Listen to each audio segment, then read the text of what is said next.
Hi there everyone, Andile Masuku here from African Tech Roundup. I just needed to jump on the mic real quick to pass on some really great news. The 4th annual Afrobytes Marketplace will be taking place in Paris on Wednesday, the 15th of May, 2019.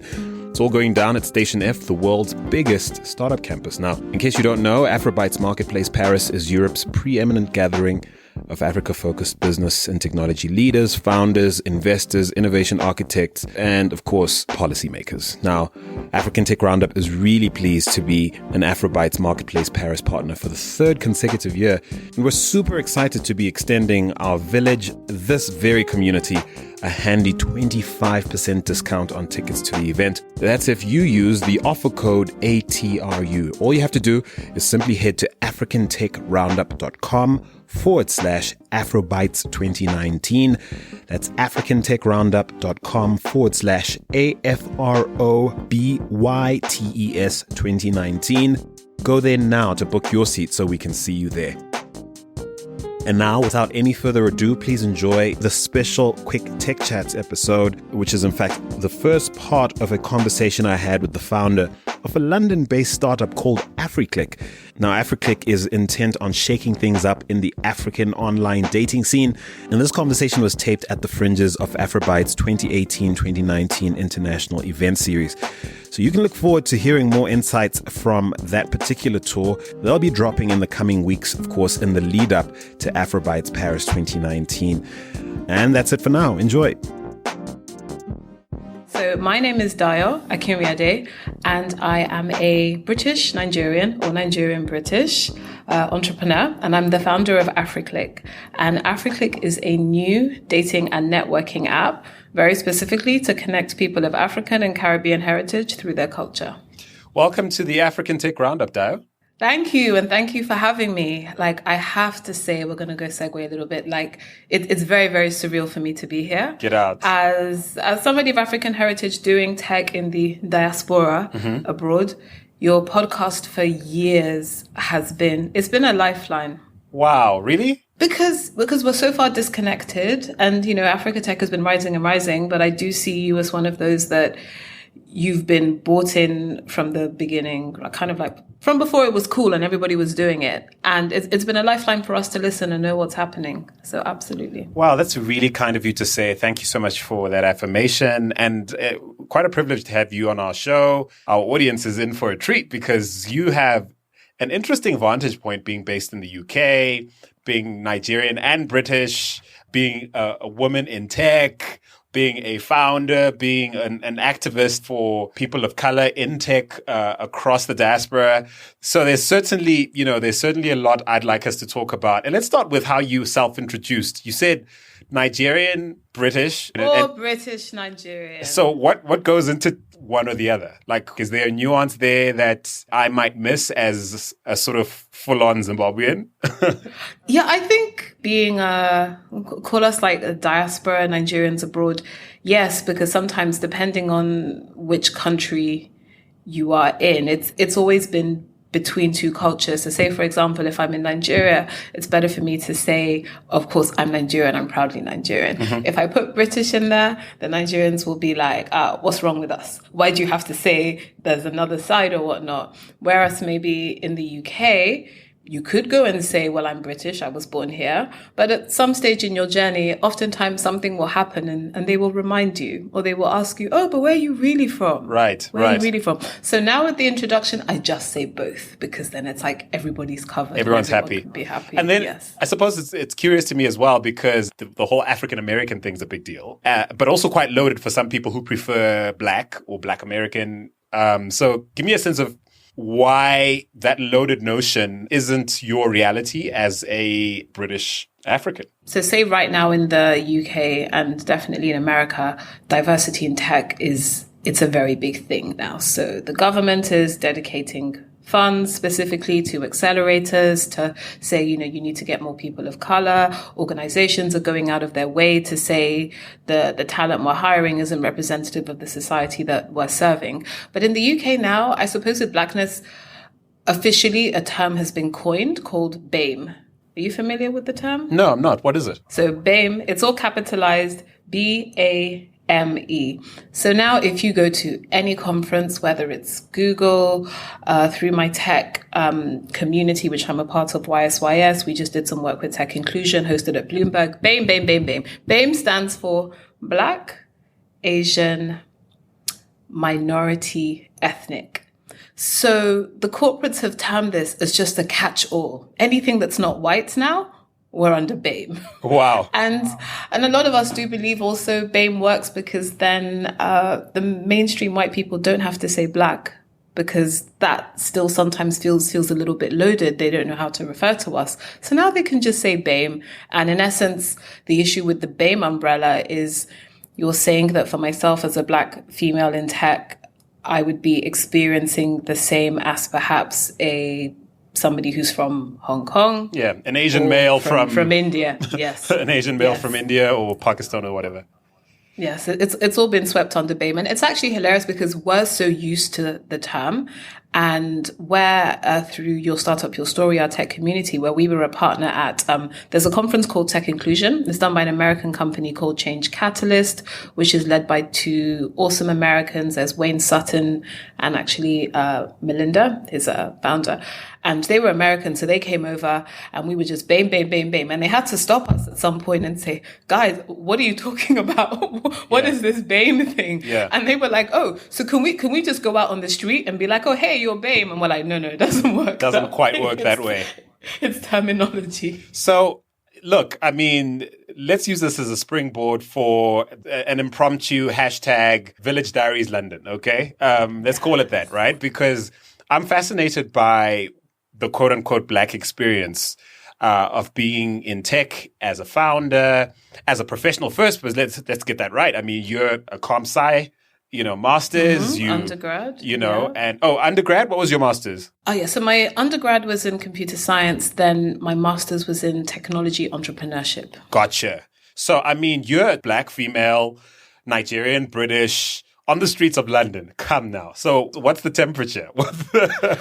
Gosh, I mean, I think it's somewhat unfortunate in that, and of course I'll speak about my experience. This may be other experiences may vary, but I suppose growing up over here, your parents will constantly tell you have to be at least maybe 4 or 5 times better than your white counterparts in order to be considered the same or equal. Yeah. And it's something that's embedded into us. So as Nigerians abroad, even when we are younger and making our educational choices, there's a steer towards go for something, we're told to go for something that has a qualification, something that's a bit hard. That way it's harder to encounter prejudice, I guess, when you apply. So for an example, if I'm an accountant, like it or not, I've qualified, you have to find a very good reason to not hire me. I'm a CA. Exactly. Whereas if I say I'm a creative writer, it could be, we just don't like your writing or, your style. It's not the right time. So, I mean, for myself personally, I always liked at school kind of physics and math and logical things. And I specifically chose the University of Manchester because that's actually where the world's first stored program computer was created. So, imagine back in the days of mainframe where the computer is in like a whole enormous room and they had punch cards, but it was the first time that a computer could actually kind of store something and process it. So Manchester's kind of really good for like computer science. So that was where I chose there. Did that for 3 years. Throughout that time, you kind of begin to realize the bits that I realized, okay, I really like data. Although analytics wasn't actually a term at the time, right? But, it was just called data. I was like, okay, fine. I like data. I like Java. On my degree, we were about 200 people and 11 women, 2 Black females and 1 Black male. Wow. So already starting as super diverse, basically. Starting as three out of 200, which was fairly reflective. Yeah. From then, while I was working, I did a placement at Accenture, yes. So doing IT management consulting. So I had an offer for a job when I graduated, and I would say to anyone out there listening, if you are at the study stage, because we like to throw in bits of advice, get the work experience while you are studying, because that sets you up for when you graduate. So I then graduated and went straight to Accenture, which actually gave me an amazing foundation in that intersection of technology and business. And actually, I found it a lot easier than my degree. So whereas computer science, it's a very pure discipline, right? So things like discrete maths, architecture, binary. I didn't realize so much maths was in that in that degree. So were your parents right? Were they right about, that old school wisdom about, listen, choose something super technical that you can sort of lead the pack at and be undeniable at, so that no one can keep you out because you deserve it? Definitely, absolutely. It's a sad way to have to live, though. It's a sad way to have to live, and of course, when we're advising younger people, sometimes it's tricky to get that balance between follow your passion and what you're naturally good at versus what skills does the market actually need. But for me personally, having technical skills, it's been invaluable, and I see it every time in the tech ecosystem. You introduce yourself to someone, and then eventually it becomes the what do you do? And you say, well, I've done this and I study that. And you can see the surprise. The eyes are popping out of their head every time, which really we would hope it would have kind of moved beyond that. But absolutely, I mean, it's meant that it's always been very easy for me to get jobs, to negotiate contracts. And so, but luckily I enjoy it as well. Yeah. I really love logic. I love technology because I feel as people, we're always wrong. Like if you're trying to work something out, your code isn't working, oftentimes we'll try and blame each other. But the computer's never wrong. It's never wrong. Yeah. We've just fed it the wrong thing. So there's something to be said for meritocracy as well, where I suppose because we are all so keenly trying to move the needle for inclusion and diversity, it's easy to swing into the other extreme where it's like, I'm black, therefore I should be entitled to X, Y, Z. What's your filter for sort of balancing that for yourself? I mean, when you say to explain, I'm black, therefore I should be entitled to? I suppose on some level, I subscribe to the idea that our relationships in business and in life should be value-based. And where there's value, it should be fairly created and fairly exchanged. Now, that's obviously not the case when you think of our history as a people. We've obviously been shortchanged throughout history, systematically so, and continuously so. And so there's obviously a moral imperative that be corrected. At the same time, I encounter young people who don't seem to see merit in putting in the hours, doing the hard work, doing the things they don't like, along with the things that they're passionate about. So I feel like you have to balance all of them. Do you get what I'm saying? So how do you deal with that tension, and how do you for yourself have what's your filter for sort of dealing with those issues? I mean, for myself personally, being raised by two Nigerian parents, and quite frankly, even though I was raised in the UK, it might as well have been Nigeria, because once you stepped into my house, you were in Nigeria, if that makes sense. It was the embassy. It was the embassy. Whatever children's rights you felt you had in the UK, or you can't smack your children, that all disappeared. Rubbish. Exactly, once you're back home. So for me personally, I fully accept to progress, I have to do the things I like alongside the things that I don't like. I used to come home 9, 10 years old. I would do the homework that my school had set. Then my mother would set me extra work to do on top of it, kind of as standard. Something I do now see with younger diaspora millennials coming through. So maybe like in their sort of 20s, 19. And sometimes I get interns, right? Sometimes to come and work on Africlick. And I find very interesting that a very classic thing I would hear from an intern is, I really want to come and do Africlick social media. It's about kind of dating and, it's fun stuff. I think I really like social media. Then you just begin to walk them through, okay, here's our brand kit, here's how much we post, here's how you do a schedule. And then they'll be like, oh, but I don't really like Twitter. I just really like to do Instagram. Wow. And they will say it with a straight face. Whoa. Whoa. They will say it with a straight face. And you're like, well, in business, we have to do the things we do like and we don't like. I say, if you want to brand yourself as a marketer, then you need to get to know all plan. Oh, doing the schedules isn't so fun. Can't I just post as and when I feel like it? So I do see that. And personally, I think that's symptomatic of parents that have emigrated from Africa, clearly sacrificed a lot, because a lot of our parents that did kind of emigrate to, come to, whether it's the UK, Germany, France, they sacrificed a lot. A lot of them sometimes even sacrifice their dignity. So maybe if back home in Nigeria, you were an engineer or you were a teacher, then once you come to the UK and you show them your qualifications, they're like, sorry, this doesn't count here. Yeah. Here's the job you can do. And then maybe they were taking jobs that previously in Nigeria they would hire somebody to clean. But now they're actually coming to clean themselves. So I think the dynamic I see there is that those parents are now very focused on their children not having to endure the same struggles that they had. But sometimes I think maybe they have overprotected and cushioned them, which then becomes this, I see a little bit more laissez-faire, like I like to do this, I like to do that. Or say, for example, with an individual, sometimes I'll look at somebody's Twitter bio. If I see too many forward slashes in your Twitter bio or your Instagram bio, I'm out. If I see model / presenter / writer / this / actor. Right. And of course, at 17. There you go. And of course, again, everyone has their personal philosophy, but I do feel jack of all trades, master of none, particularly as an ethnic minority, where there are layers of bias, like it or not. And I think, you've been talking a lot about balances between the two.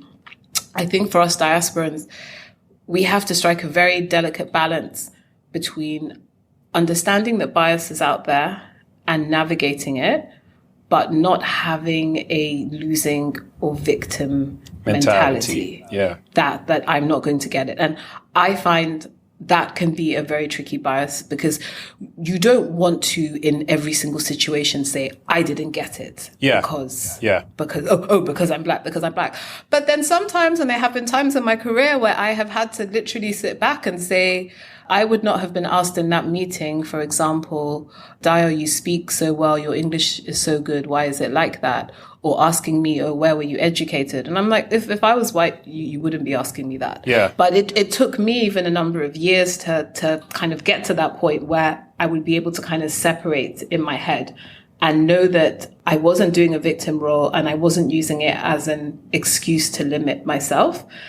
And I think it's something we see particularly, here, we're talking about founders, investors. Yeah. Raising capital is difficult. Something I do, I could tell you a bit about your Startup Your Story. That's actually, before we go to that, in the context of everything you said, I'm very curious about how you convene a community, how you empower it, how you lead it, how you know what I'm saying? So in the context of everything you've said, I'm fascinated about that, and we'll talk about that in a minute.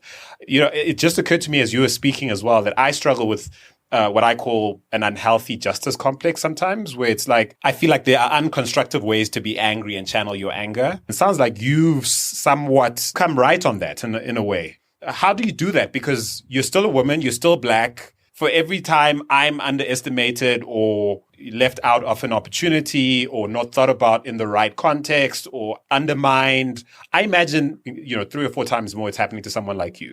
What's your process for not letting that affect the work and the output? I think having a support system in place is essential. And in the last few years, thank the Lord for WhatsApp. Because game changer. I have, there's my family group. There's another group that we actually entitled the group A Letter to Sadiq. And Sadiq Khan is the mayor of London because we actually brought a campaign. We actually ran a Twitter campaign around the lack of representation of BAME women in certain things. So there's about 3 or 4 groups, and I think it's having that support system of people who are going through what you are going through, because I realized very quickly in all of my time in a sort of very corporate environments in the City of London, where sometimes where things would be said and I would turn to a colleague, a white colleague, after it was said, and I would just express my horror, like, is that really what he said? And their immediate reaction was always denial. Oh, no, that isn't what he meant. Oh, you must have been mistaking it the wrong way. Oh, there's always like, they have the see no evil, hear no evil. Yeah. Meanwhile, in my office, the white woman would be crying. We would have white woman tears like every 3 weeks, And so for them, they'll come and say, crying. Oh, what's wrong? oh, my flat leaked, the flat above me leaked and there's water dripping down and I'm too scared to ask for time off to fix it. Oh, that's so bad, go home. Oh, my cat is sick, my dog is sick. Sorry, and I know I'm probably sounding a bit... They're going to hate you. They're going to hate you. No white people are going to work for you. But it literally felt like, as I said, about every 3 weeks, they would come with their tears. But for me, when microaggressions were clearly voiced, everyone would say, oh, no, you must have. So I kind of learned very quickly that I'm not going to get that support within the workplace and maybe even, for example, and I'll speak very generally because we kind of don't want to be specific. And actually he was South African. It was a South African client. And, we met at a function, a social function that was business related. And I was there representing my then company. And actually, they were buying a service from us. So I actually should have even been in a slight position of power because, you have to be nice to me, even though there were more senior relationships at the partner level that had put the companies together. And within the first 5 minutes of being introduced to me, and I remember we were introduced by another vendor who introduced me. He said, this is Dayo. And he said, oh, would you believe it that Dayo went to the same school as my mother and my wife? So this was this client trying to do the nice introduction where you actually say, oh, you guys, we all have this thing in common. Yes. So clearly this guy's head was spinning, thinking, how could she have gone to this school that, his wife and his mother, had gone through or whatever. So, he asked me and he was like, oh, this. And he goes, oh, so, then he said to me, oh, Dayo, you must have done extremely well for yourself to be working for a company like XYZ. He then asked me where I lived in London. I told him and he said, are you sure? Are you sure you live there? I said, yes. And he goes, oh, well, I grew up around the road from there. I said, oh, how nice. He then said to me, well, you must know where to buy drugs around there if you live there. Literally the words, he said. And I was just looking at him in a such confused way. And he kind of nudged me like, yes, of course you must know. Of course you must know. And I was just genuinely standing there looking at him with a blank face. Whoa. He then told me the name of this particular road. And he goes, of course that's the road. That's the road. Whoa. And so I'm sitting here like just dishing out these hits. Turned to my white colleague from the office. He was bright red, standing there, didn't really know what to do or to say. Anyway, transpire. A few months later, I recall we went to the offices and we had a brainstorming session. Then this particular CEO then fed back to my employer that I was rude and I talked over him in a brainstorming session. Whoa. Then the whole conversation became about how can we fix him so he's okay? Because Dayo talked over him in a brainstorming session. Now, the original encounter with when I'd met him and all of these very biased questions he had asked me, I actually didn't say anything to my employer at the time. Whoa. Because, again, we internalize those things. And, as you said, you almost kind of like choose your battles. Yeah. So I then now said to my employer, oh, by the way, when I first met him, these are all the things he had to say to me. Can we please take the full picture into account? Wow. But the narrative was still around how can we make him feel better? Wow. That's just one example of that. So that's a fascinating deep dive into the life of a young Black female professional. Crazy. Thanks for sharing that. I think that just puts into context the reason why an organization like Your Startup, Your Story has to exist. I mean, literally, you're here to share about your startup and you're diving into your stories. And this is clearly not something mainstream society, I suppose we just don't realize that there's almost like a separate universe, like Black folk have to exist in, even in a place like Zimbabwe or South Africa, or never mind the UK and the US and other places, in the global north or the west. So what's the thinking around formalizing a support system, a community that people can plug into? And then again, you have to apply the balance we've discussed, not letting people sort of moan and basically spend their time feeling sorry for themselves. At the same time, you have to provide them the emotional support they wouldn't get anywhere else. But you also sort of had to post scores on the board and ensure that people are working towards business success. And then all of that within the context of this is for us, by us, which again, depending who you are, can feel, sort of exclusive and populist. I've given you the springboard. Your startup, your story. Yeah, let me tell you a bit about our founder, as it were. Her name is Deborah Akinrinade. She's actually here today as well at the conference. So for Deborah, and I'll sort of speak from her founding it, she's somebody that she started off in law, but was always very curious about tech, but didn't really know how to get into it. So she just started going to events. And as she would, I suppose, go to these events and generally probably be maybe one of two Black people there, or kind of diverse people. So she would connect with the people she felt comfortable with, and she started a WhatsApp group at the time. I think initially it was actually called something like Startup Stories Worldwide. Then it evolved. So I think Deborah and we met Google campus in London. They have something called POC Tech, People of Color Tech, and that's a meetup that happens every week and a breakfast. So I happened to meet her there. So we were all in this WhatsApp group, and within that group, we call what we did at the time, we call it democratization of information. Right. Meaning that we feel with maybe certain marginalized or underrepresented groups in technology, there's information that you can't necessarily find it on Medium, in a blog, or on the Y Combinator website, like these nuances in terms of, I mean, maybe, for example, somebody was raising and they said, okay, well,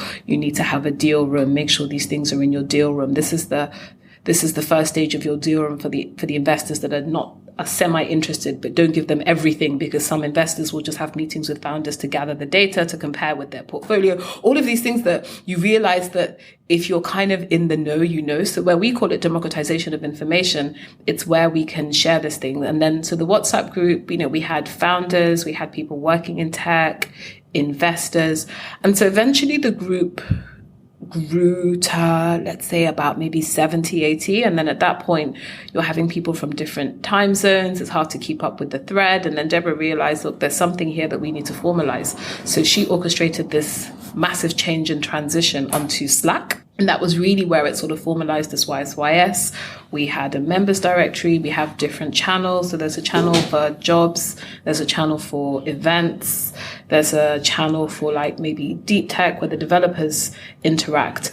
And I know it probably sounds a bit airy-fairy, but this concept of the sharing information, the mentoring, it just evolved. We have a very pay it forward notion of our community. Mm-hmm. So somebody can drop into the community and say, I need help with a logo. Does anyone know how or where I could do this?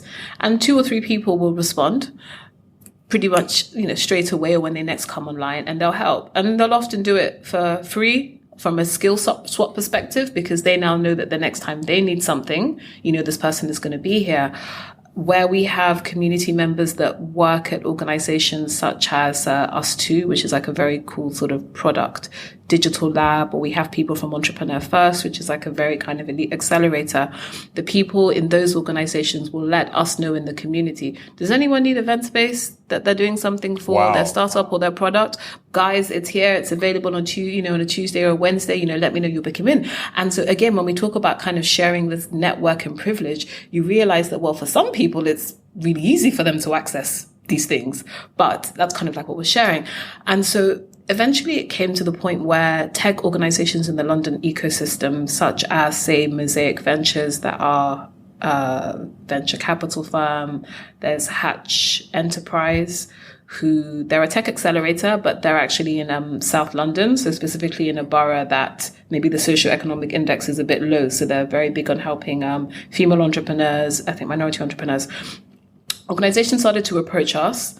Maybe, for example, they would say, we have a female accelerator starting in a few months, and the government has incentivized us to reserve spaces on that program for women of color, but we don't have any applying. Do you know of any, or can you help us find some? And so we started just to do these little bits. And then eventually, with my background in management consulting, which is all about making something into a service and selling it, Deborah and I kind of got together, and I said, Deborah, this stuff is actually paid work. So if an organization wants to hire someone and they go to a recruiter, they're going to charge a fee, maybe 1 month of their, the first salary. It shouldn't be that different from hiring from an accelerator. So that's how we also now shifted into almost a consultancy mode, where now, so we still have the community. And actually, I think the beauty of the consultancy is that we can tell organizations, we're almost allowing you to crowdsource the feeling of, I think right now we're at about 180 individuals. Yeah. So say, for example, now we're working on this program. It's our biggest program to date called OneTech. And it's backed by JP Morgan Philanthropy and Capital Enterprise. And Capital Enterprise, they're a bit like Tech Nation. They're just like a big London ecosystem body. And so one of the projects, which actually I'm leading on particularly this part, so I'm working with 12 of London's top tech accelerators, so including Techstars, including Startupbootcamp, who I believe have just done their fintech accelerator in Cape Town, right? Yeah, they do. And I'm in essence working with them to review their whole organization and their processes and give them a set of actions and initiatives to say, here's how you can shift the needle on your level of diversity. So in the consulting work that we're doing, and I'm leading on to work with, it's going to be 12 of London's top accelerators. I will say, like a classic example with an accelerator, they'll be able to tell you straight away that maybe we do 2 cohorts a year. Each cohort has about 24 of course, London's best founders. And you ask them what percentage are female. They'll tell you straight away, 21%. We say, what percentage of them are ethnic minority? Oh, we don't know. We don't track that. Right. That's pretty much the situation across the board. So nobody knows the size of the problem. Yeah. Because the rhetoric of diversity in tech in London, it really means white women diversity, if that makes sense. Like those are the metrics and the KPIs that are being used. So being able to work with accelerators to help them to understand, for example, okay, you have a mentor pool of 40 mentors and only one of them is Black. And you're telling them you need to increase the diversity within your mentor pool so that, for example, which we've actually seen happen, if somebody applies with a startup concept that either touches Africa or touches Black people, who in your mentor pool is actually going to understand? Yeah. So we've actually had conversations where maybe we've helped accelerators recruit. Somebody's doing something for Black hair and beauty, and they don't understand how big the market is. Yeah. I saw a case where there was a founder with an app that was going to help with tithings in church. Yeah. And they were like, oh, we don't think the opportunity is big enough. I'm like, do you know how much money gets washed through the churches at least once a week? So we're kind of now like sort of helping them to see and to understand that, well, look, either you diversify your network or make sure that you have a network. So if a startup lands on your application, you can call someone and be like, hey, tell me about this, this Black hair thing, and So you're basically codifying things that have come. We have to wrap up. So you have to go and pitch your business at this conference. There is no doubt in my mind that we haven't started to scratch the surface on.